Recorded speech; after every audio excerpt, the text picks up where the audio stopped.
अस्सलाम वालेकुम। आज के लेक्चर में खुश-आमदीद। आज का लेक्चर जब स्टार्ट किया था तो उसमें मैं शुरू में रिकॉर्ड करना भूल गया था, तो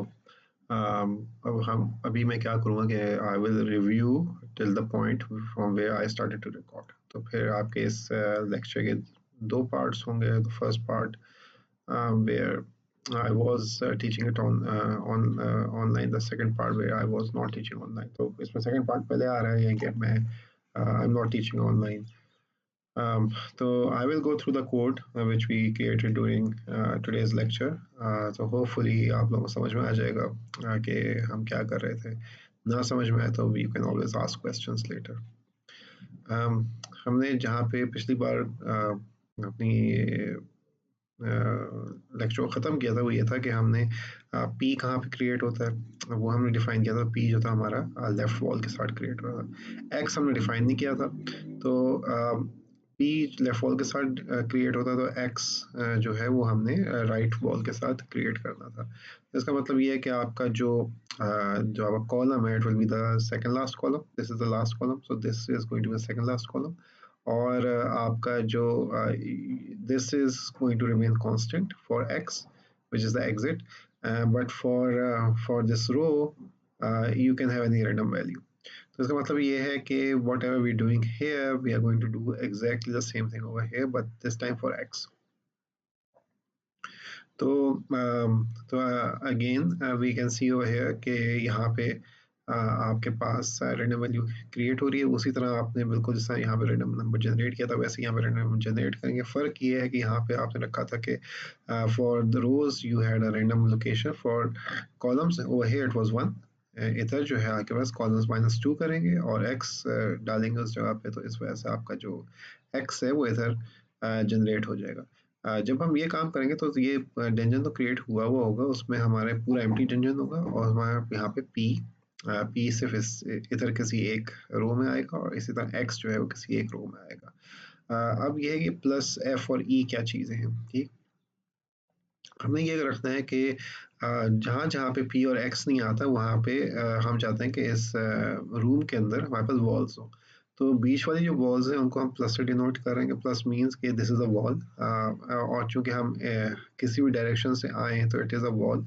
तो इसका मतलब ये है कि you can not go, you can not cross it. ठीक है, तो इसका मतलब ये है कि अगर आप जैसे कि पी है, ऐसे पी नीचे भी नहीं जा सकता और राइट साइड भी नहीं जा सकता, ऊपर भी नहीं जा सकता, लेफ्ट साइड भी नहीं जा सकता। तो ये अभी पी जो है इट हैज़ बीन बॉक्स्ड इन। ठीक है, तो ये एक बुरी सिचुएशन है जिसके ऊपर जिस पे डंजन क्रिएट हुआ है और हमारा ये डंजन काम नहीं करेगा। तो इसका मतलब ये है कि जब भी हम वॉल क्रिएट करें we need to check whether the P has not been enclosed। ठीक है, तो हमें ये लेकिन that goes under advance calculations, तो अभी हम उसके ऊपर नहीं जा रहे। अभी हम सिंपली प्लस के क्रिएशन के ऊपर जाएंगे। प्लस कहाँ पे क्रिएट होगा?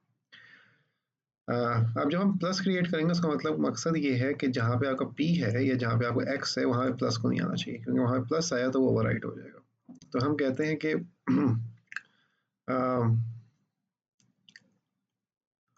हम कहते हैं कि जहाँ पे आगे पास एम्प्टी स्लॉट है, ठीक है, एम्प्टी स्पेस है, सिर्फ वहाँ पे प्लस को हम प्लेस करें।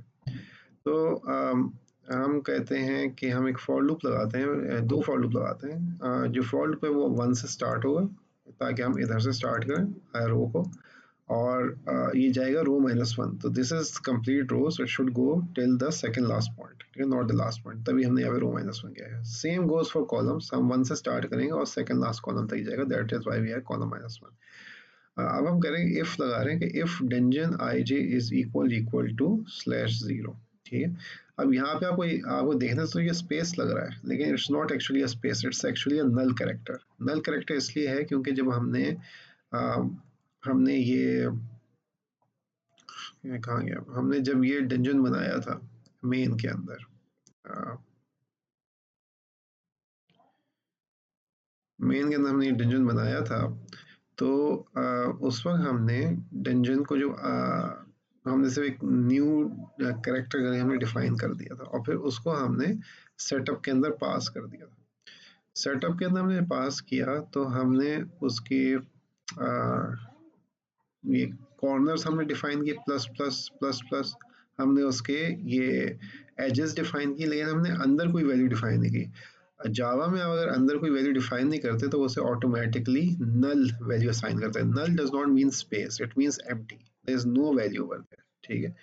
तो वहाँ पे नल का जो करेक्टर होता है वो /0 होता है। That's why we have put a /0 है।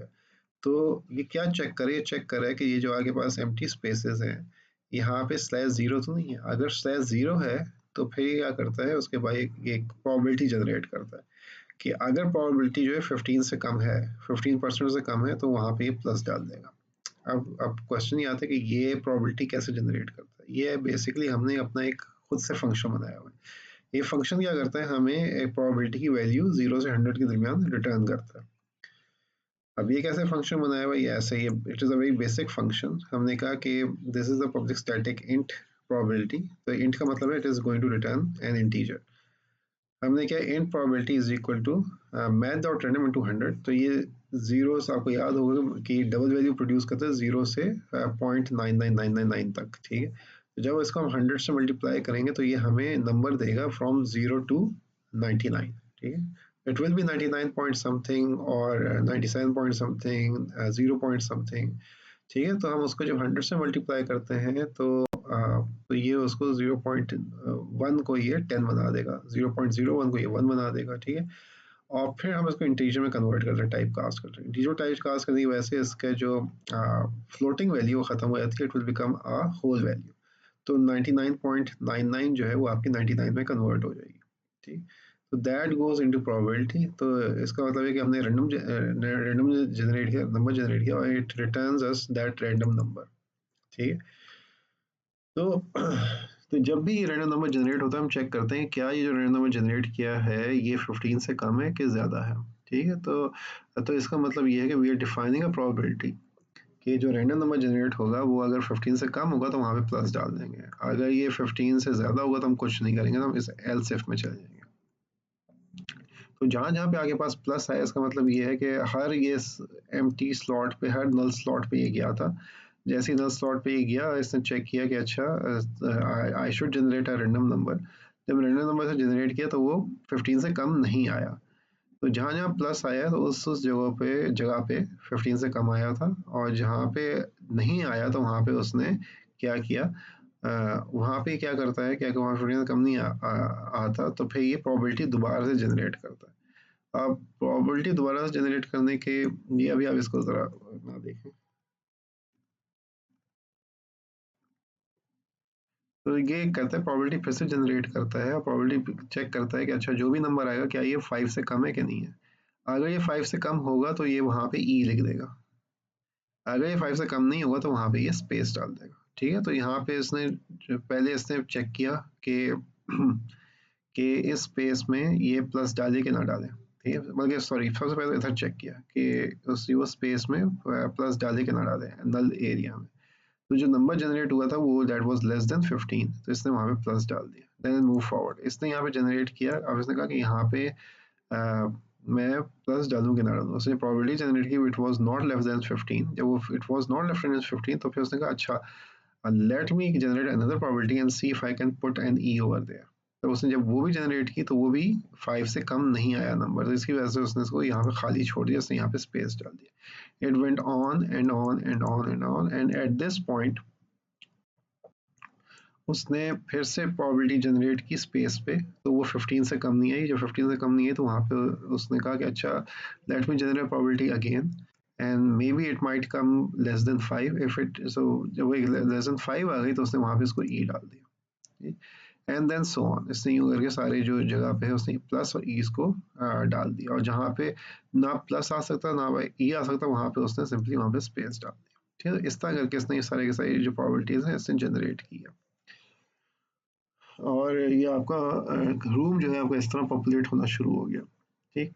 अब हमने फिर क्या करना है, हमने ये करना है कि अच्छा जब आप गेम डिज़ाइन होता है उसकी एक ख़ास बात ये होती है कि जब भी आपके पास एनिमी आएगा ना, तो एनिमी से पहले you give some food to the player, ठीक है।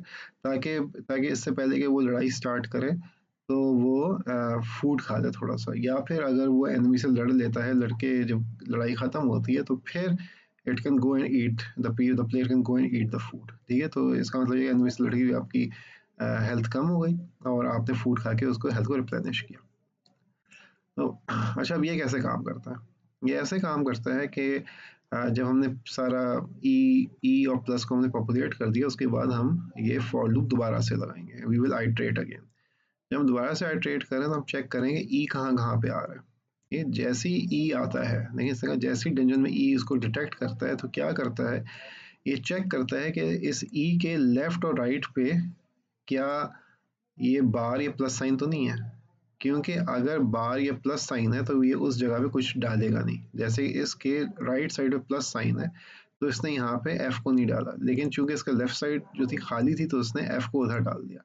And in this case the left side and the right side both were empty, तो इसकी वजह से इसने एफ को लेफ्ट और राइट पर डाल दिया। और इस केस में इसकी लेफ्ट साइड पे प्लस था लेकिन राइट साइड एम्प्टी थी, तो इसने फिर से राइट साइड पे एफ डाल दिया। इस केस में एफ लेफ्ट साइड भी एम्प्टी थी, राइट साइड भी एम्प्टी थी, तो इसने दोनों साइडों पे एफ डाल दिया। तो हमारा जो एल्गोरिथम वो क्या करता है, चेक करता है कि जहाँ पे भी ई आया उसके लेफ्ट और राइट साइड खाली है, तो जो जगह खाली होती है वहाँ पे वो एफ को डाल देता है। तो इस तरह इसको चेक कर रहा है। अच्छा, एक और चीज़ जो चेक कर रहा है वो ये कर रहा है कि हो सकता है कि दो एनिमीज एक साथ हों। अगर दो एनिमी एक साथ होंगे तो ये तब भी वहाँ पे एफ को नहीं डालेगा। तो ये हमने वो चेक इधर लगाया कि if the left side the right side has bar, it has plus, और इफ इट हैज़ ई, तो ये वहाँ पे ये इसको एफ को नहीं डालेगा। अदरवाइज अदरवाइज वहाँ पे एफ को डाल देगा। ठीक है, तो it is putting on the left side and on the right side of E. तो इस तरह यहाँ पे इसने पूरे पूरे एफ और ई को जनरेट कर दिया। ठीक, तो इस वजह से आपका जो रूम है उसमें ई भी आ गया, प्लस भी आ गया, एफ भी आ गया। ठीक, आप ये भी कर सकते हैं कि यहाँ पे एफ जो है इसके अप और डाउन में भी डाल के देख लें कि ई जहाँ पे ई आता है उसके अप और डाउन पे भी एफ हो सकता है। आप ये भी कर सकते हैं कि the probability of putting an F over there, तो अगर उसके लेफ्ट और राइट साइड पे ई नहीं है, you can generate another random number and then you can decide whether based on the random number that should you place an f over there or not। इस case में हम वैसे ही बस F डाल रहे हैं। ठीक है, तो ये डिपेंड करता है आप गेम को कैसे बनाना चाहते हैं। अब अच्छा, ये हो गया, ये हो गया।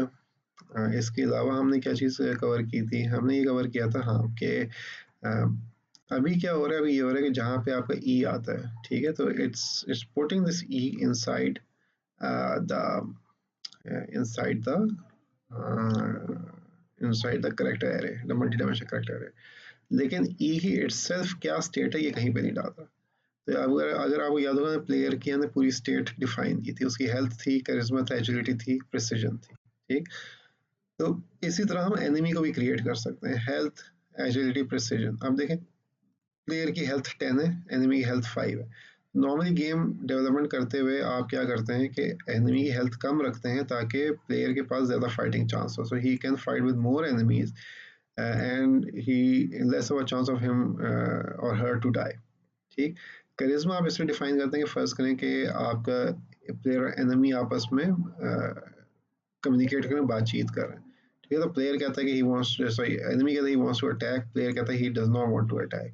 तो हो सकता है कि ये जो करिश्मा है वहाँ पे काम आए। तो ऐसे में काम कैसे करता है कि the player suggest that we shouldn't fight, तो then you throw a dice, you create a random number and you check कि वो रैंडम नंबर जो है 20 से कम है कि नहीं है। अगर वो रैंडम नंबर 20 से कम है तो आपका ये इसका मतलब ये है कि आपका करिश्मा जो था वो काम कर गया और एनिमी जो है वो आपके साथ फाइट नहीं करेगा। ठीक, तो इस वजह से आपको ये डिफाइन करना है। लेकिन जस्ट इन केस आपने रैंडम नंबर जनरेट किया और करिश्मा से बड़ी वैल्यू आई तो फिर आपकी एनिमी के साथ फाइटिंग जो रूटीन है वो चल पड़ेगा। तो अक्सर लोग क्या करते हैं, करिश्मा की वैल्यू को अक्सर बढ़ा देते हैं because they don't want to fight, they want to play. ये वो है ना, बातों के शेर बनना चाहते हैं कि वो सिर्फ बातों बातों से ना दूसरे को एनिमी को पटा दें और वो आपसे लड़ाई ना करे। ठीक है, तो so they can choose to play that way। Precision का मतलब ये है कि एनिमी और प्लेयर की आपस में लड़ाई हो रही है, तो you attack the player, so the chance of you hitting the player is 25%। ठीक है, इसका मतलब ये आप रैंडम नंबर जनरेट करेंगे और अगर वो रैंडम नंबर 75 से कम आया तो you will hit the player. तो जितनी आप प्रिसिजन बढ़ाएंगे उतना आपके पास चांस होगा एनिमी को हिट करने का। Similarly enemy has lower precision, तो इसका मतलब एनिमी को हमारे हिट करने का चांस कम होगा। तो अगर आप गेम को ज़्यादा डिफिकल्ट बनाना चाहते हैं तो आप एजिलिटी बढ़ा दें, आप प्रिसिजन बढ़ा दें, और एनिमी उतना ही आपका ज़्यादा अच्छा परफॉर्म करेगा। जितना इसको कम करेंगे एनिमी उतना ही बुरा परफॉर्म करेगा। ठीक है, तो that is the basic logic behind this creating an enemy. तो जब आप एनिमी इस तरह क्रिएट करेंगे तो फिर इसका मतलब ये है कि you have to keep track of all the enemies. सारे एनिमीज का ट्रैक रखने के लिए you will need to define an enemy array। ठीक है, और that and the enemy count. तो इसका मतलब ये है कि जब भी आप ये जंजन क्रिएट करेंगे तो the count should not go beyond this. अभी तो हम डालते जा रहे हैं, उसमें हम कंट्रोल रखेंगे कि एनिमी आप सिर्फ तब तक डालते रहेंगे if the count remains below 5। और जब भी आप एनिमी क्रिएट करेंगे तो you will assign that enemy to the array. ठीक है, वो जो कि मैंने इधर किया है, यहाँ पे देखिए एनिमी क्रिएट किया, उसकी आई और जे वैल्यू डाली। ठीक है, और वो मैंने एरे को असाइन कर दिया। ठीक है, तो यहाँ पे मैं जीरो वैल्यू को असाइन करूँ, नॉर्मली आप करंट एनिमी वैल्यू पे आप असाइन करते हैं। ठीक है, तो आपने अगर आपने एक दफ़ा एनिमी की वैल्यू असाइन कर दी है तो फिर you move on and you assign the value to the next enemy.